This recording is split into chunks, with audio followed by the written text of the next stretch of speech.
Greeting, everyone. This is Al Fadi, and I want to thank you, of course, as always, for following us, on our channels, myself and Dr. J. Smith, and also for watching this series. And I hope that you also not only enjoying it, benefiting from it, but our hope is that you will be, sharing it with other platforms, maybe even sending it to some of your friends, hopefully Muslim friends, for the sake of opening the door for discussions and dialogue about such important issues when it comes to the historical criticism of early Islam.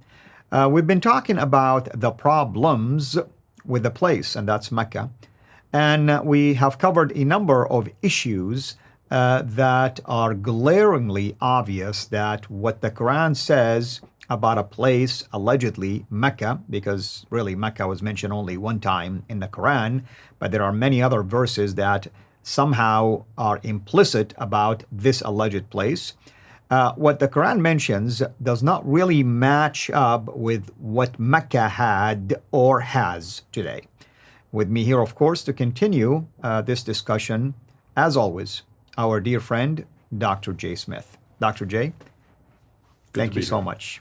Thanks for having me. So we talked about, some of the features, if you wish, the characteristics of Mecca according to the Quran. And we said, like there is no stream of water, there are no olive trees, and the list can go on and on and on when it comes to really, if you look at what the Quran says and apply it to modern day Mecca, something is missing here. Yeah, absolutely. And this is another big problem that comes up is the geographical locations. You know Dan Gibson. You've met him. Right. You've had him on your show. Yeah, I know Dan Gibson. I've never had him on Fandor Films yet, but we've talked. We've emailed each other. Gibson is interesting because he is kind of archaeologist, and where he's grown up in an archaeological family. His grandparent were archaeologists. His father was an archaeologist. He grew up with archaeological books. That was his favorite reading. And so for him, archaeology is sacrosanct, but more than that, it was also, he learned at a very young age that if you're going to talk about a historical event or a person or a place, you need to house it in that location. Location. And so he was troubled when he was reading the Quran. He was living in the Middle East back in the 1970s. About 1979, he started doing his research in the Middle East. He was working amongst the Bedouins, so he learned the language, he knew how to talk to them, and he was in location on that place. And as he was looking at the Quran, he kept on reading places and names that were not only in the Quran, but also in the traditions that just made no sense. So he went to those places, he went to those names. And then he wrote a book called Quranic Geography in 2011. Mm-hmm. This one, it was not an academic book. It was not academically written. It were really his field notes that he was taking on the field.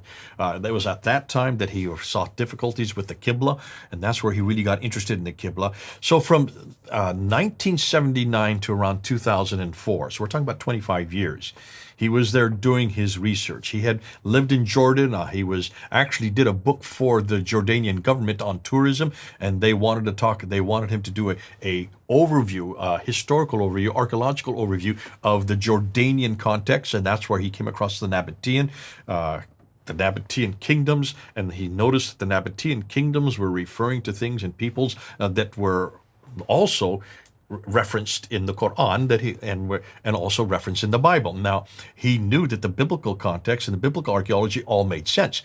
He had studied biblical archaeology, so had his father, and he realized that in Christianity, we've got to locate our places, we've got to locate our people, we've got to locate our events in a historical context that made sense. And it does. That's the beauty of the Bible. The right people at the right places doing the right thing at the right time. When he came to the Quran, because he was in Jordan, he was studying the Quran, he was looking at these places, he noticed that there was a real disconnect. These peoples and places and events just made no sense. Now, there was a whole litany of material that I could use. I remember when I was talking to him one time, he said, when you look at the Bible, take the author Luke. When you look at Luke's writing in the Gospel of Luke and also in the book of Acts, there's about 101 geographical locations that you find in Luke's writing. Right. And when you look at Luke's writing, every event, every place that he talked about have been supported and solidified. No one doubts. When he talked about a place, that place existed. When he talked about an event, that event happened. When he talked about a person, that person was actually there at that place doing those things at that time. That's why Luke is such a great treasure trove for us when it comes to geography. Go ahead. I was going to add, I mean, speaking of Luke and the book of Acts, I was in the island of Malta myself, and I was looking at a monument in the middle of the sea, and they told me that's the alleged shipwreck that Paul, the Apostle Paul, was in Acts chapter 27. And when you go and read that chapter, it says that the winds and the waves were so strong, and you see in front of you that in that area, because of its location, that winds and waves are a little bit more stronger than usual because of the confines around it. But at the same time, at least we have a place that says that's where the incident happened, geographically speaking, archaeologically speaking. And it's been accepted like this throughout the history of Christianity. We don't find similar things like this in Mecca. Like you mentioned, the prophet will go passing by a pillar of salt. Where is that? Where is that pillar of salt? If it's referred in the Quran, it should be there today. There should be some pillar there of salt that we can look at, but it just doesn't exist. Right. So he was looking at this, and he wrote this book called Quranic Geography. I'm going to go to the slide and just put it up there. Just look at the slide here, and I'm just going to zip it up there. When you look at the Quran, it has 65 geographical references, he said. So this is all Gibson's material. So I want to give credit to him because he has done the hard work. He's been there. He's actually physically been to these places. So that's why I want to give him credit for that, because bless him that he has helped all of us. And so he says there are 65 geographical locations. 9 places are named, however. So many of the places are referred to over and over and over and over again. Especially the people that this prophet is having contact with. So he's having contact with a number of people. 23 times in the Quran you have contact with these people from Ud. Ud is Uz in the Bible. So we know these people. Yeah. Ud is Uz in the Bible. Well, let's look right up here. Where are the people of Ud? Look right here where I'm pointing. See it? Right. These are the people of Ud. That's way up here near Petra. Here's Mecca way down here. That's 600 to 700 miles distance between these people right here.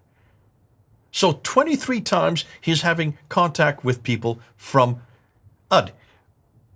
I mean, if you're having almost daily contact or weekly contact with people from Ud, how do you get up to 600 miles further north and then come back home again? And why would you do that, on a daily basis? Maybe once in a while you're traveling and you came across them. Okay, I'll buy that. Okay, but that's hugely significant when you look at it on a map.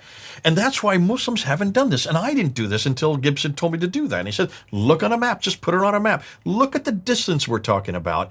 Look at the other one, 24 times. So even more so than Ud or Uz as we know it, are the people of Thamud. Over and over and over again. He is having contact. He's dealing with these people from Thamud. We know them as Nabateans. The Nabateans, well, that's all up here as well. That is in Jordan today. The Nabateans are well known. In fact, Gibson did a whole book on the Nabateans. Hugely significant. Right. They're well historically solidified. And there is another thing, Dr. J. I mean, in the Bible, let's use the Bible. If the Bible, like for instance, the book of Ezekiel right now, I'm going through it. We're preaching sermons from it. And from chapter 1, it identifies where the exiles are at, and the river of Khibar, okay? Well, I had an Iraqi guy sitting in the sermon. I talked to him afterwards, and he says, yeah, that river's still there, and that's how we call it. What I'm saying is, the Bible talks about things that people, the hearers, are going to connect the dots immediately. So if the people of Mecca were hearing something about, Ad, Thamud, are they all going to connect the dots? Because maybe few of them know about this. Where in fact, if they're living in that area, it will make sense why you're talking to them about something around them that they should learn from the mistakes that they made. There you go.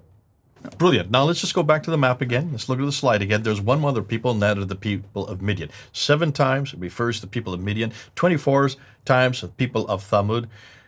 23 times the people of Ud, which suggests that these three tribes are referred to more than any other tribe in the Quran, proving that they are very important, proving that we must look at them. and nobody has bothered to look and see where they lived. No Muslim has done this, and I've never heard any Muslim ever come back to me on this. Gibson was the first to really do it. I don't know of anybody else that has asked this question, and that's why it was such a blowout in 2011 when he came out with his book, Quranic Geography. No one had thought to say, hold on a minute, put this on a map, look on the map. There are 600 miles, folks. If he is having daily contact or weekly contact with these people from so far north, that means he's going to, how did he get there and back in one day unless he has a helicopter? There were no helicopters in the 7th century, thank you. So obviously there's a problem here. It looks like, geographically speaking, what the Quran is talking about, all these events with these people must have happened up here, not down there. In order to have this kind of contact, such a numerous amount of contacts, it must have been way up north and not further south. Amen to that.